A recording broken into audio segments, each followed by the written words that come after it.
রাজধানীর বাজারে বেড়েছে সবজি, মাছ এবং মাংসের দাম।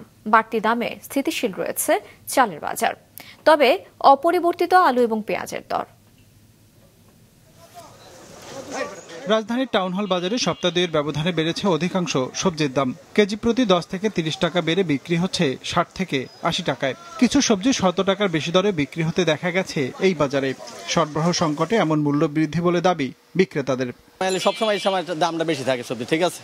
এই সব মনে করেন কদিন আগে মনে করেন পটল আসলো 30-40 টাকা কেজি, পটল 50 টাকা কেজি, উস্তা ছিল বেশি 40-30 টাকা উস্তা বেশি, উস্তা 80 টাকা 100 টাকা হয়ে গেছে। এটা বৃষ্টির কারণে, তারপরে সিজন না তো।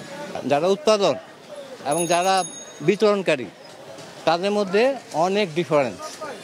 এখানে লং জার্নি পার করে আসতে হয় এখানে, ঠিক আছে।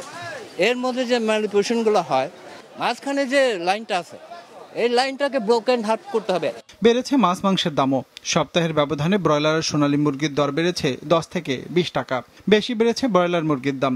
কেজিতে অন্তত 20 টাকা বেড়ে বিক্রি হচ্ছে 170 টাকা দরে। আর সোনালী মুরগির কেজি উঠেছে 300 থেকে 310-এ। কেজি প্রতি 50 থেকে 100 টাকা বেড়েছে প্রায় সব ধরনের মাছের দাম। মাছের বাজার চড়া, কেজিতে 100 টাকা করে বেশি।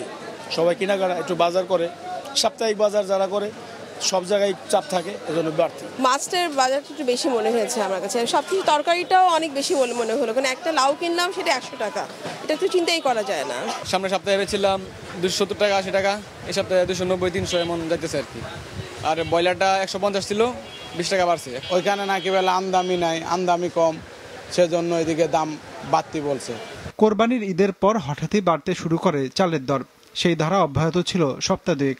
তখন সরু থেকে মোটা সব ধরনের চালের দর কেজিতে 2 থেকে 8 টাকা পর্যন্ত বেড়েছিল। সেই উচ্চ মূল্য এখনো স্থিতিশীল। নতুন করে আর বাড়া নেই, যেটা আগে বাড়িছে ওটাই কমার ভাব দেখি না। বাজারটা কমতেছে না, বাজারটা একটা থমথম অবস্থা, বুঝলেন, মানে কমার কোনো ইয়ে নাই, মানে ওই আগের মতন। তার মধ্যে আবার আর সামান্য একটু বাড়তি দেখা যাচ্ছে। এদিকে অপরিবর্তিত রয়েছে আলু, পেঁয়াজ, আদা, রসুনের মতো পণ্যের দাম। রঞ্জিবুল মিজান, মাছরাঙা সংবাদ, ঢাকা।